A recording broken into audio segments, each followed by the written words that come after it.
no ar. Programa O Poder da Palavra. O Poder da Palavra. Com a apresentação de Rodolfo Godoy.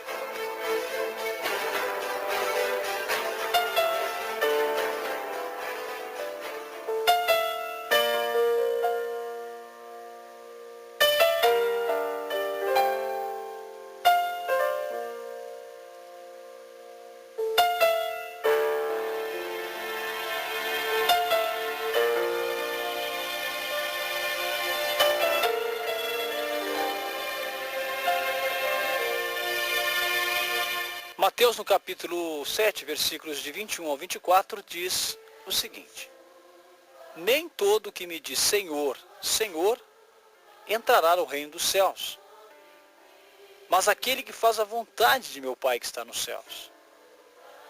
Muitos me dirão naquele dia: Senhor, Senhor, não profetizamos nós em teu nome? E em teu nome não expulsamos demônios? E em teu nome não fizemos muitas maravilhas? E então lhes direi abertamente: Nunca vos conheci. Apartai-vos de mim, vós que praticais a iniquidade. Todo aquele, pois, que escuta estas minhas palavras e as pratica, assemelhá-lo-ei ao homem prudente que edificou a sua casa sobre a rocha. Amém?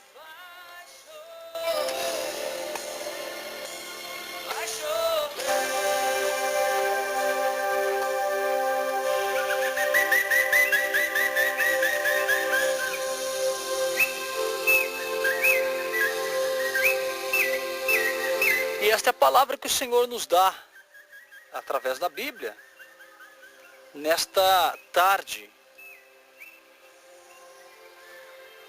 Jesus se manifestou de maneira propícia. Era um tempo difícil, era um tempo de muitas especulações, de buscar o cumprimento, de que se cumprisse naquele tempo as palavras dos profetas, que viria o Emanuel, Deus conosco.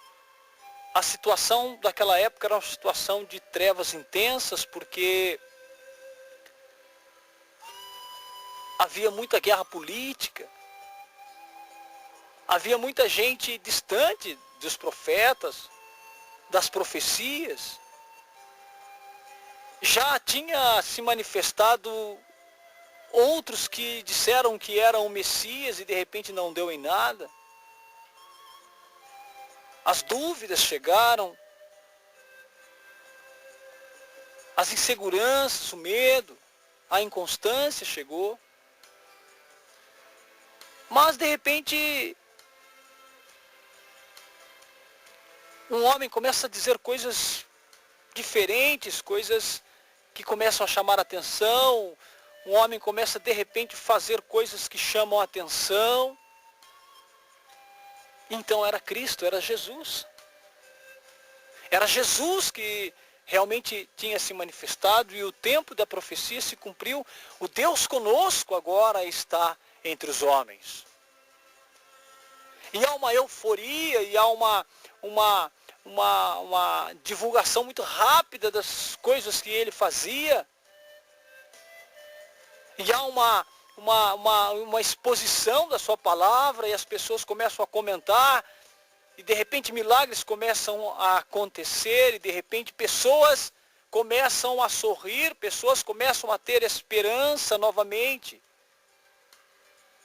E essa história nunca mais acabou. Essa história nunca mais se findou. Essa história de Jesus Cristo chegou até os nossos dias, meu querido. Essa história do homem chamado Jesus Cristo teve um início, teve um meio e terá um fim. Chegará o tempo de se cumprir todas as profecias. Interessante que nós precisamos também se colocar dentro da história. Nós precisamos nos colocar dentro da história e ver aonde nós estamos. Em que situação nós estamos nos dias de hoje. Qual é o nosso papel? Qual é o nosso chamado? De que forma estar inserido dentro do plano salvífico de Jesus Cristo? Porque essa palavra ela ainda não se cumpriu totalmente, meu querido. Sim, no que diz respeito à manifestação do Filho do Homem, no que diz respeito à encarnação do Verbo, no que diz respeito à morte e ressurreição, sim, isso é fato que já se cumpriu. Mas eu estou dizendo, no que se refere a toda a história da humanidade na face da terra, ainda existem profecias a se cumprir. E é bom nós nos perguntarmos em que tempo nós estamos. Dentro das profecias, dentro daquilo que ainda vai acontecer, aonde nós estamos, em que situação das Escrituras nós estamos, meu querido. Isso é muito importante, nós ficarmos atentos a tudo isso. Porque é fato que Jesus voltará. É fato que haverá um dia que nós teremos que passar diante do trono branco, face a face com Jesus. Mas e hoje?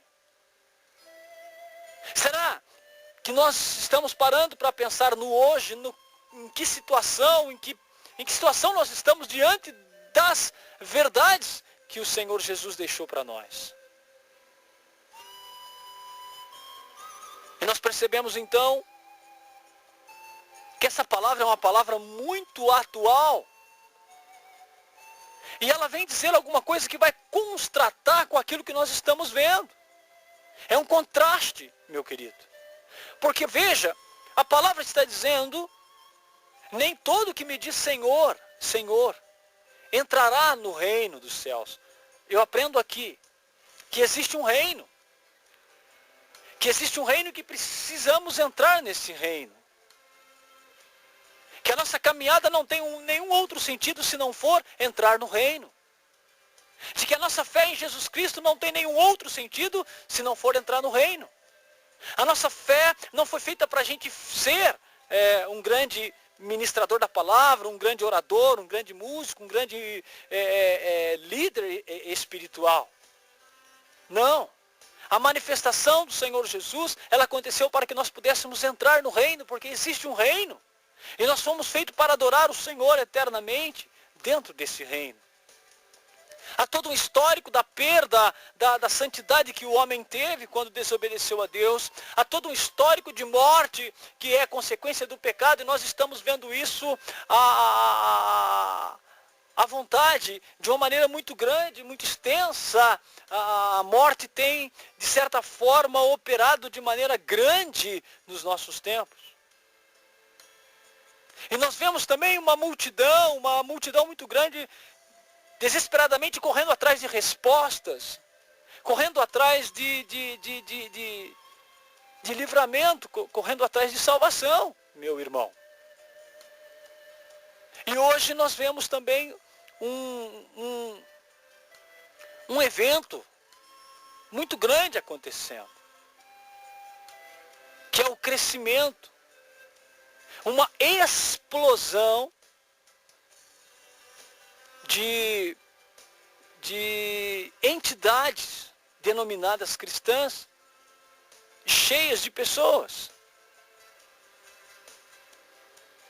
clamando por mudança. Mas aí eu pego uma palavra como essa e eu fico pensativo, porque Jesus vai dizer, nem todo que me diz Senhor, Senhor, e essa palavra Senhor, Senhor, ela significa um leque de situações, muitas situações. Senhor, Senhor. A palavra Senhor, ela significa também o dono, o responsável, o que manda, o que comanda, o que administra. Senhor não é só um nome de respeito que nós dizemos para o nosso pai, para o nosso avô. Senhor, ele indica que é algo que é Senhor, é algo que é dono de tudo. E quando eu digo que ele é Senhor, então eu digo que eu não mando mais em mim. Então, eu começo a me perguntar, eu começo a me questionar se realmente isso tem acontecido comigo. Se realmente isso tem acontecido, se essa palavra Senhor, ela tem ela tem sido respeitada por mim, mas eu quero também perguntar a você, meu querido, até que ponto essa palavra Senhor, tu és o meu Senhor, tem feito a diferença, tem mudado, tem nos livrado, tem nos santificado, tem nos feito submisso. Até que ponto essa palavra Senhor, ela tem influenciado a minha vida, o meu comportamento? Porque eu não posso ficar dentro desse versículo que diz que nem todo que diz Senhor, Senhor, e eu digo Senhor, Senhor, mas nem todo. E até que ponto eu estou dentro dessa palavra que nem todo? Até que ponto eu estou fora das promessas de Cristo? Até que ponto você está fora, meu querido? Porque quando digo Senhor, não é um termo de respeito, mas é um termo de submissão. Essa palavra Senhor, Senhor, ela remete a mim submissão. O que é submissão? Deixar a minha vontade, o meu querer, para que aconteça a vontade e o querer de Deus. Por isso, nem todo que me diz Senhor, Senhor, entrará no reino dos céus. E o que eu aprendo com isso? Que o dizer Senhor, Senhor, pode não significar nada para a minha salvação. Que o dizer Senhor, Senhor, quando isso não me influencia, quando isso não me põe submisso a Deus, não vale de nada. Não tem segurança nenhuma. E é isso que Jesus está dizendo. Dizer Senhor, Senhor não resolve. E ele continua. Mas aquele que faz a vontade de meu Pai que estás nos céus. E aí, meu irmão, se nós pudéssemos, nós ficaríamos aqui a noite inteira. Porque veja, nem todo aquele que me diz Senhor, Senhor, entrará no reino, mas aquele que faz a vontade de meu Pai. Em contraste com o Senhor, Senhor, está a vontade do Pai.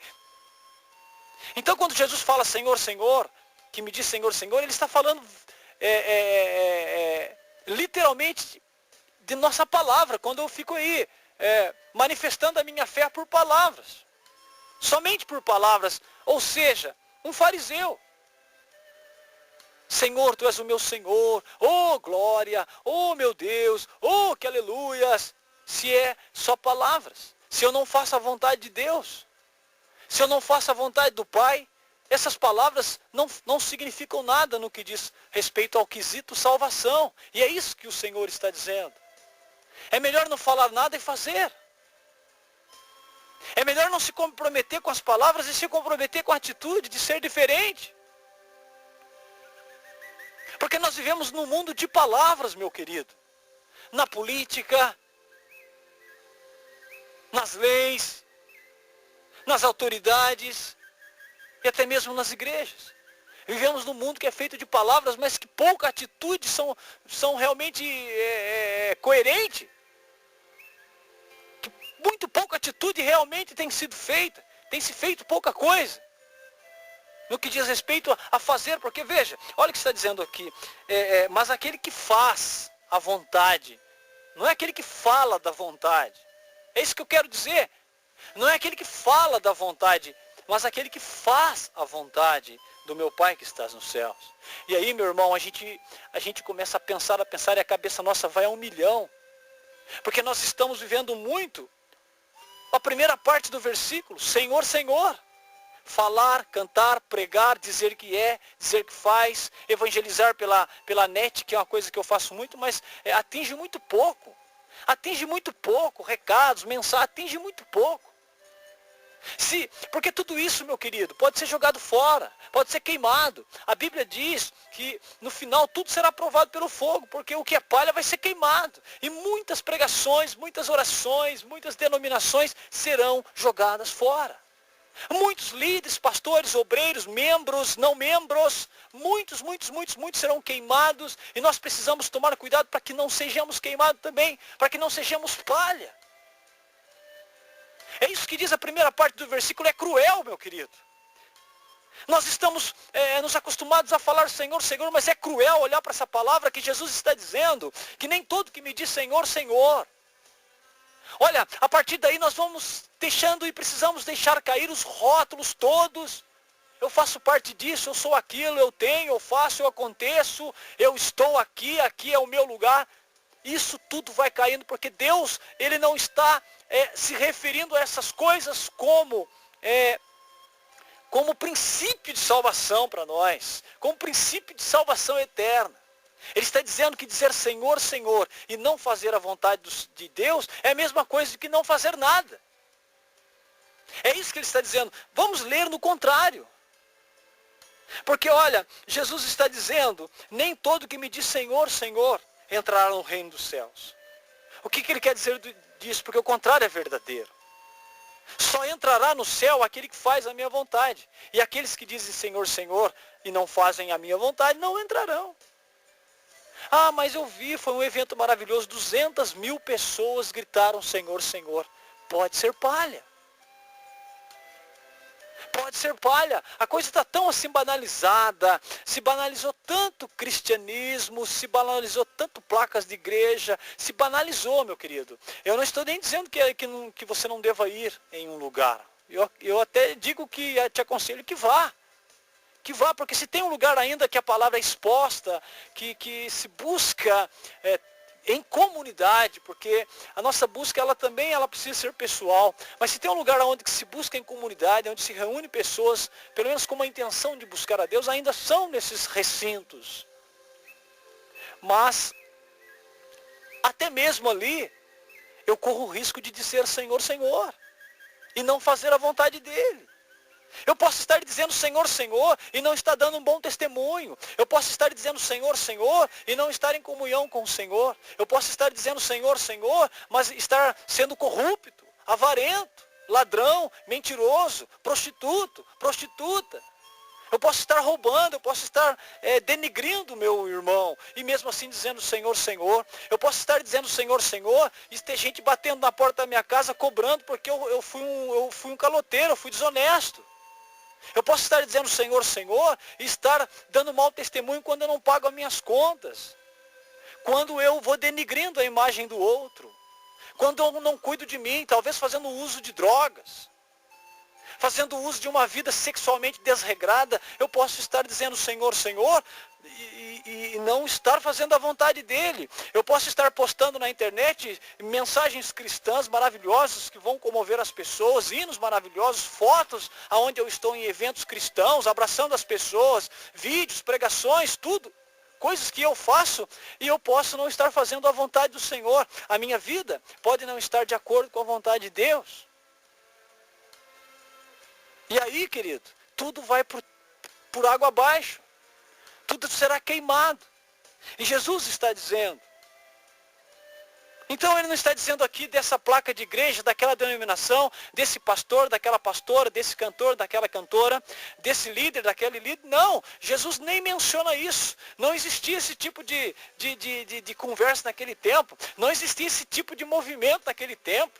Você está pensando que naquele tempo já existia um monte de placa de igrejinha esperando os fiéis? Esqueça isso. Jesus falou num tempo onde não existia. Essas divisões são mais recentes. E eu digo, toda divisão não vem de Deus. Tá certo? Então esqueça. Tem muita coisa moderna que é coisa fruto de pecado, fruto de carnalidade, fruto de pessoas que não experimentaram o amor de Deus. E aqui a Bíblia está dizendo, faça a vontade do Senhor. E aí, é um filtro, meu querido. É igual uma peneira. Dizer Senhor, Senhor é coisa fácil. Mas para passar nessa peneira e fazer a vontade do Senhor, aí vai diminuindo o contingente de pessoas que estão aptas para o reino dos céus. E eu preciso ter o temor do Senhor para dizer agora, ninguém está garantido na salvação, meu querido. Ninguém. Até que sabe por quê? A salvação não depende das obras, meu querido. A obra precisa ser um fruto da nossa fé. O que Jesus diz? Permanecer em mim. Se permanecerdes em mim, dareis fruto.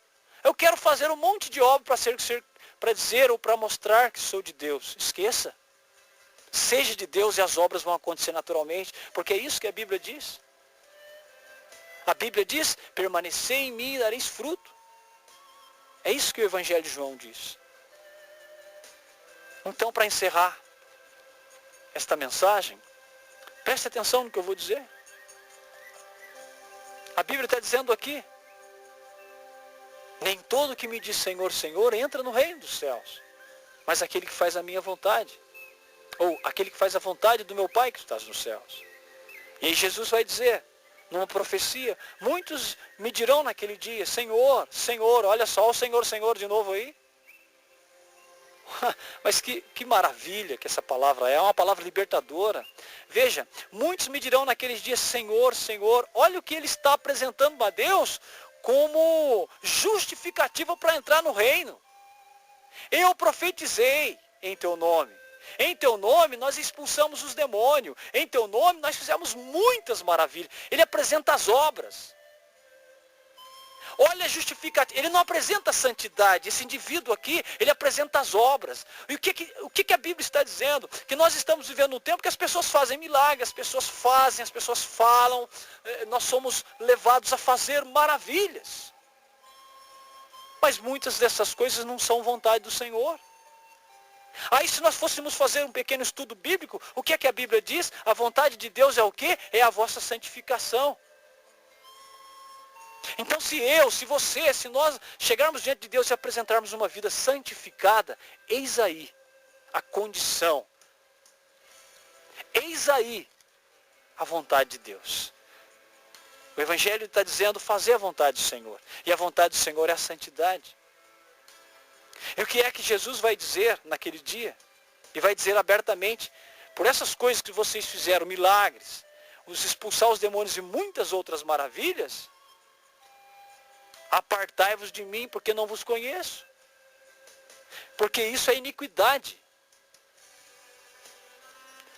E aí para encerrar diz o quê? Todo aquele, pois, que escuta essas minhas palavras e as pratica, assemelhá-lo-ei ao homem prudente, que edificou a sua casa sobre a rocha. Eu sei que banalizou, eu sei que está tudo um tanto banalizado hoje em dia, mas não está perdido. Eu sei que é uma grande montanha de dificuldade que o demônio, vou falar isso, tem colocado na nossa frente, e a gente tem se acomodado com aquilo que nós somos, e nós fazemos uma análise e achamos que está bom. Está bom o meu jeitinho cristão de ser. O meu jeitinho cristão de ser está uma bênção. Eu frequento o templo, eu faço as minhas orações, eu sou uma pessoa piedosa. Mas o fruto da santidade, será que está sendo produzido? Porque esse sim é a vontade do Senhor.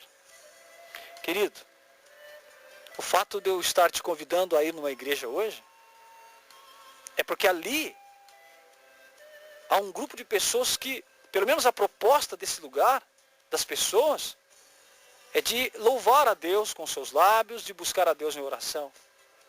Mas eu quero também ser muito sincero. Não adianta nada isso. Porque isso aí não é a condição para ser salvo. A condição para ser salvo é fazer a vontade do Senhor. Ser santo. E Deus abençoe. E vamos nos ajudar em oração. Vamos nos colocar na presença do Senhor em oração.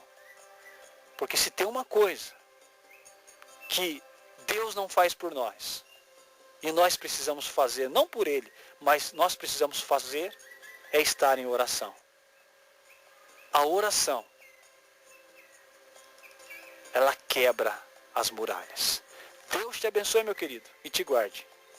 Em nome de Jesus. Amém.